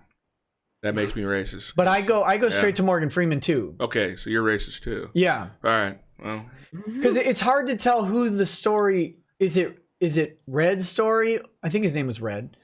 Morgan Freeman. Right. Or is it Tim Robbins' story? And I think it's Morgan Freeman's story. Yeah. Even though the whole story's about Tim Robbins. It's great. Fantastically done. Yeah. I just watched it for the first time like 5 years ago. So, yeah. And I've watched it maybe 3 times since. Yeah, Red and Andy Dufresne. Andy Dufresne was Tim Robbins. Thank you for Domina Morgul for reminding me Dufresne. I couldn't think of Dufresne. Let's see. Next, Handlebar Fox says Mythbusters proved they could both have been on the door in the Titanic at the end when Kate Winslet decides to kill the baggage that is the young, brash Leonardo DiCaprio. Deflowerer of women. Yeah. Destroyer of marriages. Drawer of French girls. Right. I love Mythbusters. It's so sad to see that they've basically all become paused as hell. Yeah. Well, he doesn't. He becomes ice and falls to the bottom of the ocean, apparently. Gunnar Renee Oy says, guy on Twitter has seen Alita over 100 times. Oh, I was going to address that when this came up. So I do a series where I go to movies and I do my first impressions. So I like what I think it's going to be, like how it's going to go. I go see the movie and then we talk about it in the car. And I turned on Twitter notifications for the Alita Twitter account. I suspect a lot of that is, I think they're faking a lot of that because they're like retweeting like crazy, all that stuff. Because that movie has made back its budget in terms of the production. But I don't think, for whatever reason, the marketing costs on that are just like probably twice as big as the actual budget. And they are not, so far as I know, they are not even close to being profitable on that regard. Well, I just realized which is something. Unfortunate. I just realized that Leonardo DiCaprio reverse begon-thoughted Kate Winslet. Like, begone thought into the ocean. I shall be gone, thought. He's like, I can't get rid of her. I don't have the energy. I'll get rid of me. Well, and so as you typically pull like the most interesting pieces of art out of movies, I hate Titanic for one reason only. Why is that? When she drops that diamond into the ocean, like that just pisses me off. Like, oh well, we out here struggling, trying to make it, and this bitch is dropping $25 million diamonds or more. That's 1992, 25 million. Right? Also, so that's like damn near $1 billion. Yeah. No. So yeah, no, I can't do it. Like, I boycotted the movie because I cannot believe that she is. Yeah, I mean, talk about white privilege. Well, now, Like- here's some deep lore you might not know. If you pay attention to the movie, she's actually like, at least old Rose is actually kind of a selfish cunt, because not only does she do that, but if you look at all the pictures she brings along, they're all of her. She just brings along just a shitload of pictures of herself. I think the worst part of that movie for me was Rosie O'Donnell being in it. Gosh. Don't say that about Kate Winslet. She's a nice lady. I was actually talking about Billy Zane, but welcome to the show, James. Hey, how's it going? Good, man. How are you? I'm doing great. I have way more sleep right now than what you got. Yeah, that's good. I'm envious. I wanted to tell you congratulations on 24,000 subs. Oh, thank you. I'm glad to have made it. What a disaster that planning this thing has been. And by planning, it was just merely finding a day to have 24 hours in a row where I could do it. But Good thing there's a lot of days like that. I don't. I mean, because I had to get Lady Rackets on board with watching the kids for the entire time, with nothing else that we had to do. And when you have 5 children, you always have something to do. It's crazy. James is my art guy. Oh, okay. He does my thumbnails. He does the merch, drawings and stuff like that. I was gonna put the Shane's Chair shirt up today, and I didn't get to it. Oh, that's fine. Which is depressing. I'm gonna put it up probably when I wake up. Do you think Shane's gonna try to sue you for that? I hope. Well, I don't want to be sued. Like, I don't want to be sued, but I hope he's not that dumb. I don't think he can afford to sue me. Does he own the copyright on his own chair? It's not even. How do we know it's his chair? Actually, for that drawing, I use my own chair as a reference. Yeah, So I don't know that I've I'd love ever to see that actually lawsuit. seen the back of Shane's chair. I've only seen the blown out bottom of Shane's chair. Oh my, blown out bottom, you say? Well, hey, So- you put it in that context, not me. He can sue you for that one. No. So last night before I went to bed, you and Drex were talking about Heavy Rain and how much. So do you know that like 40% of the story of that game got cut out, and some pretty key plot points were cut, such as apparently the deadbeat alcoholic father and the detective in that game were supposed to be psychics. Well, It sounds worse. yeah, I was gonna say I can see why that edit was made.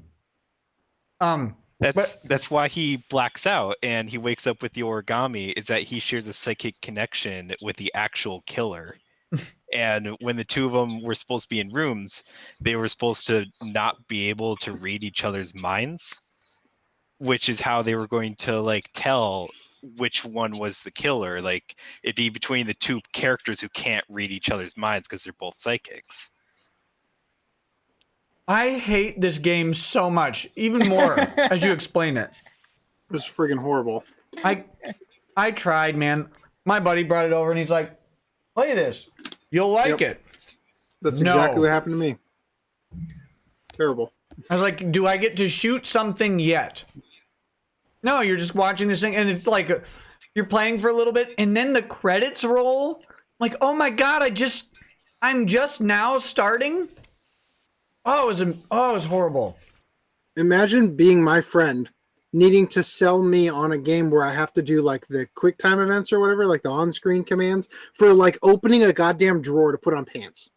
Right. Yeah. And then when I finally get through my son dying, then it goes to this futuristic detective guy. I was done.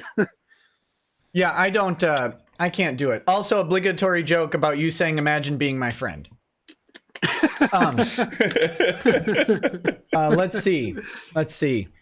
Jason Mattingly. Warhammer. What book would you recommend to start? Said it before, I'll say it again. Eisenhorn Xenos.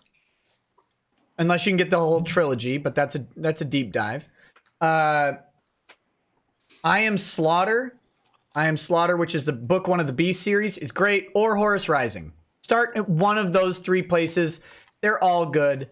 Eisenhorn is a 40K story. I Am Slaughter is about a 33. M33. And Horus Rising is M30. So great. Or M31 or whatever. Great. Three great books. All written by the same guy. And he's a great, Dan Abnett. He's a great way to get into Warhammer until you can appreciate some of the more, not nuanced, but until you've developed the language of Warhammer a little more to get the other authors who maybe pull that off better than Dan Abnett, but he pulls the violence off very well. Durka Madurka, I was on a cruise 2 years ago, and they gave us the women and children first speech in case anything happened to the boat. Was it throw the women and the children back in the boat and you jump off first? Was that the speech? Or it was that's a weird thing. Like, I might put women and children first, but I would have a hard time telling someone else that they have to. You know? Like, who am I to tell you that you need to put women and children first on the boat? Isn't that just kind of a common conception? I mean, wouldn't everybody? No, I want to you live. don't Damn think it. so? Cody was not. I think that's just basic human decency. Cody would build stairs out of babies to get into the lifeboat. I want to live. I don't want to die. I just assume there's certain this child will things grow up that to be a serial killer. I don't know that. That's true. What if one of the babies, the stair babies, was Hitler? Yeah. How do you know? How do you know it's coming? What if one of the stair babies was the next Nicholas Rekieta? I don't need that competition in my life. I was about to say that. All the better, right? This vaguely reminds me of when Jeb Bush said that he would murder baby Hitler in his crib. Oh my God, Jeb! Why would you say that? Because Jeb's the super Chad, man. It's Jeb. That's why you spell with an exclamation point. Shouldn't you just make Hitler be friends with a Jew as a child? Like, shouldn't that have fixed it? Like, I don't know. Yeah, it's not giving Hitler a different upbringing. It's just murder a baby in their crib because it'll be Hitler. Yeah, and then he'll say a cool quip after he does it. He wasn't the only person who didn't like Jews. Like, he was a persuasive speaker, I guess, but it's like, I'm the one guy who figures this out and I will get everyone on board. Like, that was not how this happened. Even I don't like my people, so. Ouch. Ouch. Bye, you two. Oh my gosh. Oh my gosh. You can say that because I am supposedly one of the chosen people. You have the tribal pass. Exactly. You're about as Jewish as Elizabeth Warren is Cherokee, man. Come on now. I can actually confirm I am. On my mom's side of the family, I trace my ancestry back. Okay, I'll give it to you. To Noah? I traced my ancestry back to Moses himself. I traced my ancestry back to my dad. That's my grandpa on each side, grandma on each side. That's about as far as I get. Also German too, so. I think I have some German somewhere. I'm mostly Polish. Ancestry's overrated. Once you get out of a couple generations, it's pretty much gone. I mean, my girlfriend's like, I think a quarter black, and she's white as the driven snow. So it's maybe a little less, but yeah, it's not. She's got quite a bit of African American genes, and she don't look it. Aside from the fact she's like a skinny white girl with hips. Aside from that, she's like pale white. Like, it's once you get to a certain something teenth or some distance in your ancestry, it's pretty much gone. There you go. You know where it does matter legally is native. Native blood really matters in the U.S.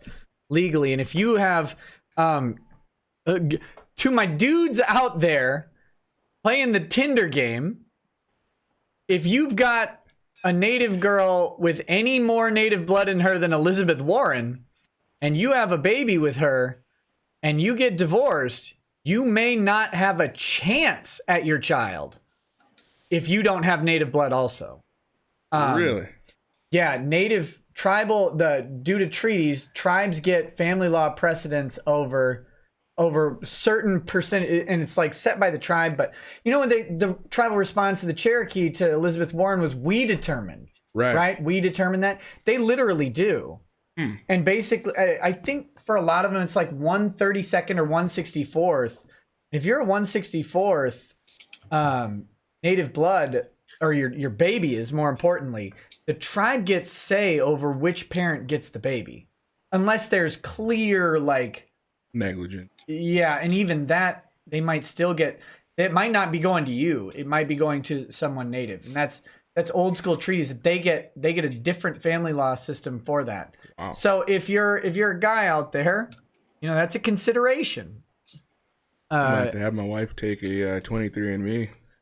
Make sure we're good. Maybe don't. If she doesn't know. Wasn't the joke that when we found out how much Elizabeth Warren was Native American, that it was ironic because literally most of the country is actually more Native American than her? Yeah, something like that. Yeah, I do remember that. She's so not native that it's funny. She could have picked other races and been closer. I think she was more black than she was. Yeah. And it was like a 1600th or something. It was, yeah. I think it was 1/10/24. Yeah, 1/10/24. Or maybe worse or something. Brian Max says, I've been working since this stream started, and I must say that you have kept me very entertained. You do an awesome job, Nick. Oh, thank you. I'm glad. I, kind of wondered, but I'm hoping at least one guy out there is still entertained, and that's great. NGE Fan 76 says, best worst Media Blasters hentai rename, the sci-fi yaoi Legend of the Blue Wolves, being released as gay space cowboys. Space cowboys. Yeah. I think that's a brand new sentence I just heard. That's a good So you want to know a great hentai happening? So there's this company called Adult Source Media, and all they release are compilations. But the night that Trump said because you'd be in jail, they announced a compilation called "Grab 'Em by the Pussy," and the release date was on Election Day 2016. Fantastic. Yeah. Oh, goodness. Hugh Janus says, on the black version of the Titanic, they throw the chairs around, not the sinking of the ship. Okay. All right. Blaine 20 says, all right. Cesario JPN says, you almost screwed it up, Nick. Yeah. Welcome to my entire life. Oh, I graduated law school. Well, you almost screwed it up, Nick. I passed the bar. Well, you almost screwed it up, Nick. No, I still have yet to do a 24-hour stream. Dude, don't. This is a terrible plan. I made it a goal once I hit 1,000 subscribers on YouTube, I would do a 24-hour stream. How if you close guys are get you? me to 2,400? At 558. Guys, we got like 2,400 people watching. Yeah, let's Go do it. ruin his day. I was gonna say, if you guys get me to 2,400, I'll pick up right as Nick's stream ends and do another 24 hours. There you go. King Brawley and the Anime Collector. If you are so inclined, go check them out. It's King Brawley on YouTube, right? Correct. It's Yeah. same with Twitch. Yep, same YouTube and Twitch. Go force them into 24-hour streams. No, don't do it. Not only have I been up this whole time, but I'm at a standing desk. Oh, why? Oh my god. Yeah. Actually, I don't know if that's better because I'm pretty sure my legs, the backs of my thighs are absorbing my pants. And they're trying to digest my chair. Cesario JPN says En Yaoi manga title, All Nippon Airlines Anal. Oh, come on. All Nippon Airlines. Gotcha. Architect of Fate says, Drexel, when are you going to show up in whiteface on stream? Also, Nick's up to 5 kids. Catch up, son. I don't know. We don't. We haven't ever decided to do the face exchange. Maybe we should carefully edit Do that. That'd face be off. funny. Do the face swap on a No, stream? like the movie, the Travolta movie. Oh yeah, there you go. We still got an Oreo coming, don't we? No, No? you can't keep saying that. That's cultural appropriation. So Nick, everyone's asking for links. Everyone's asking for links. Oh my god. Hold on. I can do this. Woohoo, YouTube. Oh no, no. You can just go to theanimecollector.com for mine, and it'll take you straight to the thing if you want to do that. Well, 2 people have already subscribed. Oh no, this is the start. Good. Embrace it. Embrace it. My This wife is was what you trying to want. stop me from doing You a putting stream. links on there? Yeah, this is King Brawley. Raleigh. Oh my gosh. I'm the idiot version of Broly. That's why I decided not to spell like the actual Broly. Am I still alive? No. I don't Okay. think so. I think this is. I have. You're live on I the want outside. I want someone to do like a compilation of like just screenshots of you throughout the stream, just to show the degradation. They can just take a picture every hour Yeah. and be like, "This is how you look on methamphetamine." Just distribute it to high schools. I mean, when I hit that 24th hour, it's like, Oh shit! Because I got Streamlabs going. Because I got a stream going myself. Because I made the thumbnail and I'm playing the game as we're talking. I'm getting all the notifications of everyone subscribing. Fuck. do it. Nice. Run him down. An anime user or anime I'm subscribing right now. anime collector. His link has been put up as well. Ruin both of them. And go to the Anime Outsiders website. We just put out a review of Shield Hero by the very great. Oh, shut. But they can't subscribe to your website. But they could go and read it. Well, While go they're subscribing to these other places, they can take a break and read. Why do you not have a I channel? don't think I You don't got think thrown people are on off. YouTube to read.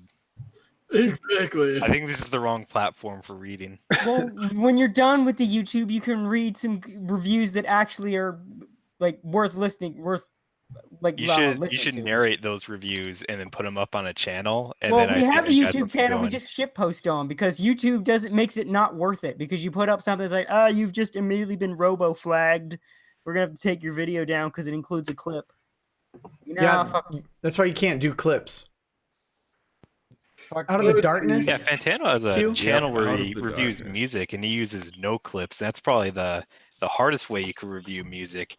He just makes all the noises with his mouth from time to time. Your- That's right there. Your channel is hard to find.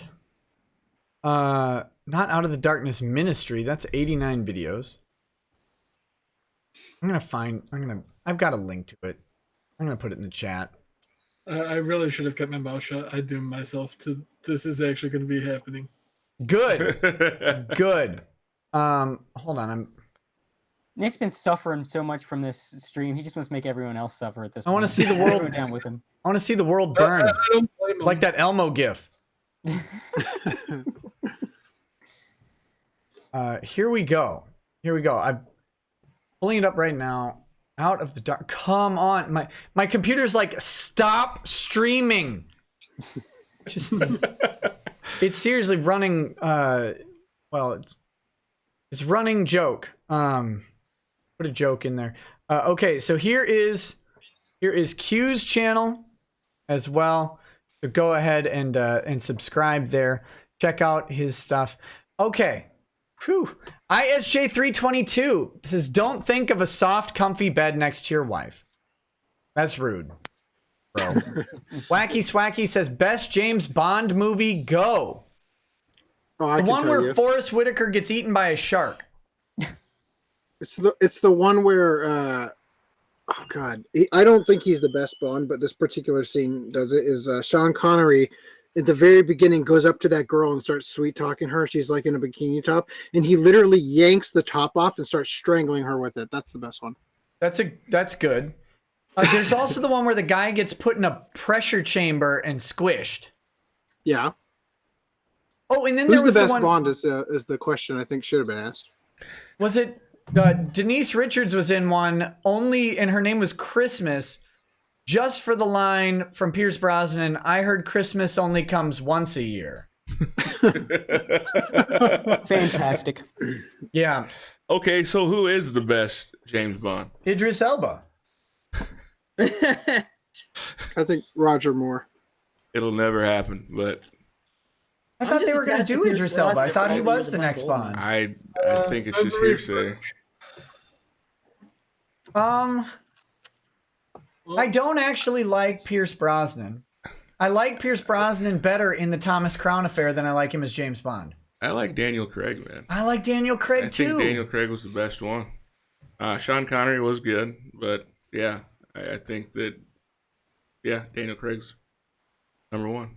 Yeah, I'm not like an aficionado of Bond movies though. So I'm not like a qualified expert. It's just that's the feel I get. So if other people have an opinion that is more learned than mine, by all means, don't take my opinion as authoritative. I'm limited in exposure. I've seen several of the Connery movies. You can take my opinion as authoritative on James Bond. Okay. Daniel Craig. I'll ask a question then. Didn't Timothy Dalton like con his way into playing Bond? Was that the guy? Or no, Lazenby. George Lazenby, I think, was the one who literally just conned his way into being an actor and playing Bond. I mean, if it was that easy, everybody would do it, though. So, I mean, you got to give him much props for that, right? I think that the reasoning behind it was they thought, well, that's exactly the kind of thing James Bond would do. Exactly. So they like ran with it. But like he walked straight up into a like a casting office or whatever and just like got the part just on bullshitting alone. Good and like conning the guy into thinking he was an actual actor or something like that. I saw it on a documentary one time. It was amazing. So he acted his way into acting. Yeah. Absolutely brilliant. but like to play that specific role of the confidence and whatnot of James Bond, like and the swagger and all that, like I just it's an incredible story that it should make it the best ones, but they're not the best Bond movies. So Nick, if they were going to remake a movie, which part do you think that would be the best part for you? I'm just saying, of all the movies you've ever seen, what do you think you would be? What part do you think would be the best for you? The chat already answered that. What they say? Ewan Drexel in Die Hard with a Vengeance. Yeah, that'd be a good movie remake. Because I think Drexel's about as fast as Samuel L. Jackson is running. So that would do Glenn Ross in blackface. Oh, that'd be good. No, I want to stick with the Bond thing. It'd be the scene where Daniel Craig is getting his balls smashed by the tennis ball in the rope. Ouch! Oh, they need to remake that, and by remake it I mean unmake that from my memory. Seems like I won't be doing that 24-hour stream. The sub says slowed to a trickle. Yes. Oh, well, we'll see. We'll see. Practiced Smile says, Best action, best comedy, best vampire movies for everyone. Heart, go. Then got to hear the worst of the worst. Oh, that's a lot of questions. Best action? Action, then comedy, then vampire movie. Man. Die Hard has to win action for me. Although, well, I wouldn't even call it like an action movie, though. It's like the thing that makes it good isn't the action. You know what I mean? And I'd have to go with the Bourne series. The Bourne series? Go with No. the Bourne series. I think I can answer all those questions with a single movie, and that's probably Blade 2, because that movie's Okay. unintentionally hilarious. I was going to say that I could answer the other two with What We Do in the Shadows. Have you seen that? Sure. Oh, they just No. brought that to FX, actually. It's like it's got a series spinoff now. It's in New Zealand. The guy who directed Thor Ragnarok made a mockumentary about a bunch of vampires living as flatmates in New Zealand. Wasn't like Johnny Depp in that or something? No, that's oh, what was that? That was awful. That movie he was in. That was I thought so. So I was going to get mad at oh you. god, no, that was so terrible. What was that movie? Johnny Depp vampire movie. Have there been more than one? I mean, all of them. He's a God, psychic that was vampire. such a terrible movie. Let me tell you about the psychic vampires. Dark Shadows. Yeah, that was gone. That Dark was Shadows. awful. Oh, yeah, that looked awful. I think I have What We Do in the Shadows around here somewhere. I think Dark Shadows is based on something, but I can't remember what. Best I think it's action based on movie. something. Pure action. Commando? No. Commando's funny, especially when he's throwing the circular saws and chopping people up. That's good. No, I like. I really liked John Wick. Same. Really liked Ooh. John Wick for action. Best comedy. I gotta go. My go-to is Dirty Work with Norm Oh Macdonald. my god, you are the man. Yeah. Yes. I could watch that movie infinity Norm times. Macdonald's movies are so underrated. Have you ever seen Screwed? Yeah, I was gonna just bring it up right that there. movie is oh god, I laughed so hard at that movie. I thought I was gonna have medical problems.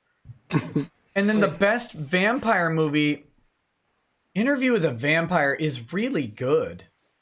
Just is. Back to Tom Cruise, of course. Brad Pitt. It's a good one. Anne Rice is kind of a weirdo though. It's such a tragic movie. It's Of an What about Vampire's Kiss with Nick Cage? That's what No. What about The Lost Boys? The Lost Boys is great. The 80s one Yeah. with Kiefer Sutherland and Superman movie that Nicolas Cage almost played in. I also like John Carpenter's Vampires. So is nobody going What to bite about- the bullet and say Twilight? No, No, there's not even a 30 Days of vampire. Night? No, for real talk though, Twilight movies are actually pretty fucking funny, like to laugh at. Especially where fucking werewolf falls in love with a baby. Oh my god! And then that goddamn scene where he just slips and calls the baby Nessie, and then she's really mad. You nicknamed my baby after the Loch Ness monster? Now, so the werewolf has to imprint on the baby. I have to imagine that involves peeing on the baby. No, imprinting is different in Sparkly Vampire Land. It's about Mhm. you get a chosen boyfriend / girlfriend just out of nowhere. You could be like married for like 10 years, but all of a sudden you see this other chick and you get magically imprinted. Oh, that means you're soulmates. It's When the they dumbest shit. remake Twilight and R. Kelly plays as a werewolf, we know what's going on. Yeah, because I would because- recommend seriously bringing it back, like bringing this up again. Riff Tracks did all the Twilight. Disavow R. Kelly and would love to deport him out of Chicago. Riff Tracks did all the Twilight movies, and they are like their magnum opus. It is the funniest. I have watched them like 1,000 times each with the Riff Tracks. I would have to say that Underworld Fucking would be the best vampire movie and one of the best action movies of all time. Underworld? The Underworld. story was so dumb, though. Stop it. It's only good because Stop of it. Kate Beckinsale. I just remember those movies being blue as all hell. I didn't watch them. They looked horrible to God, me, so I never watched them. the half vampire, half werewolf design was so uninspired, too. Although I did like the UV bullets. That was kind of an interesting concept. That's pretty sweet. How do you shoot UV but bullets? like most, I don't know, but the VFX looked awesome. but like most movies, they should have left it at the first one. Yeah, they went downhill. What about Fright Night? Fright Night, like 1987, Seen that in years. I don't even remember anything from it. or Buffy, What? My dad was in Buffy. The Vampire the Slayer? original Buffy movie, not the show. Oh, okay. Yeah, with what's her name? Christy something was the chick. Donald Sutherland was in it. Luke Perry, David Arquette, Rutger Hauer. I think was it Rutger Hauer? I think so. Pee Wee Herman. Pee Wee Herman was in Look it? at this cast. What? Oh, it's great. It's great. What a Christy Swanson. Yeah, that was her. Like, what a serious movie. Okay, so while y'all messing around with this 1,000 followers deal, if I get 1,000, I'll do the Pee Wee Herman dance. What is the Do it.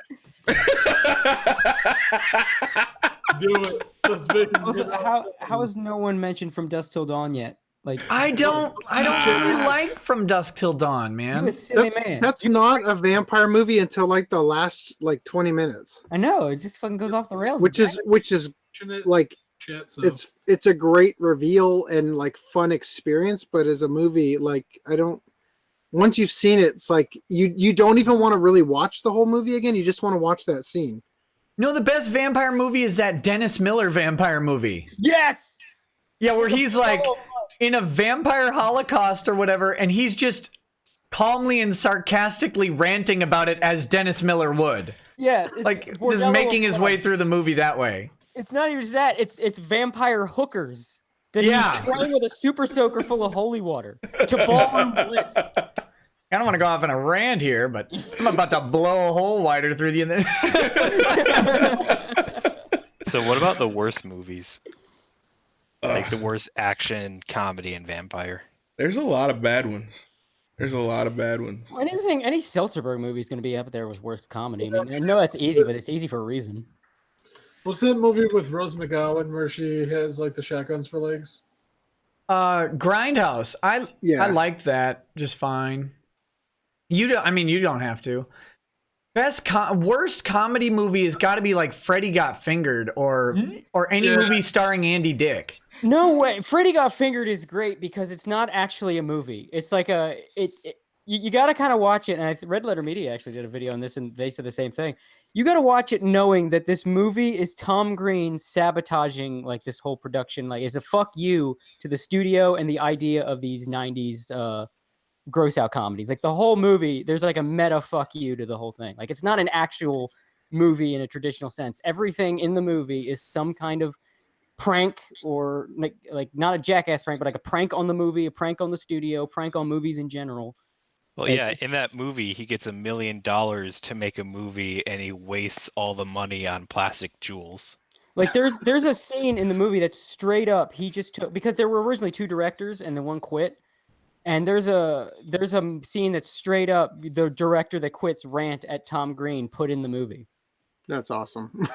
Like there's even stuff I didn't even remember. Like there was in the Red Letter Media thing. Like, there's a scene where in the background there's a guy that's got his hand in a cast giving the finger to the audience. Or the running gag with the kid that gets realistically brutalized in increasingly horrible ways throughout the movie. Just it's fantastic, but again, it's not a traditional comedy movie. It's like the whole movie's an atom bomb on the idea of being a 90s comedy movie. It sounds like for you guys, the best comedy are the movies that didn't mean to be comedies. You just kind of. Oh, that's always the best comedy. Sure. They try too Unintentionally hard. funny. Yeah, like, Yeah, do you know how many times I've seen The Room? Well, I'll say this: if I can wiggle around the stipulation that it has to be a movie, I'll earn back my anime cred by saying that the best action, comedy, and vampire is JoJo's Bizarre Adventure: Phantom Blood, which is the first one. Well, JoJo is great in general, but Yeah, well, I'm just saying. I have to. I guess the first part, but the first part's the weakest part, though. Oh God, because so people give shit to the dub, but it's the craziest show ever. That's the only way you could possibly make it work is by going so over the top of the dub, and that's what makes it also the greatest comedy. Okay, so the action and all that thing out. What's the best series then? For vampire stuff? No, God, no. For Just anime? in general. No, just the best. I mean, best series. Period. What's the best movie series? Franchise. A movie franchise. No. There you go, movie franchise. I don't watch a lot of movies. I don't know. Well, most of the movies I watch are shit movies that I'm watching to laugh at. It depends on if you get to. It depends on if you get to exclude like movies where they started ruining it. Like Die Hard was there, and then they added movies to it. Okay. So that was a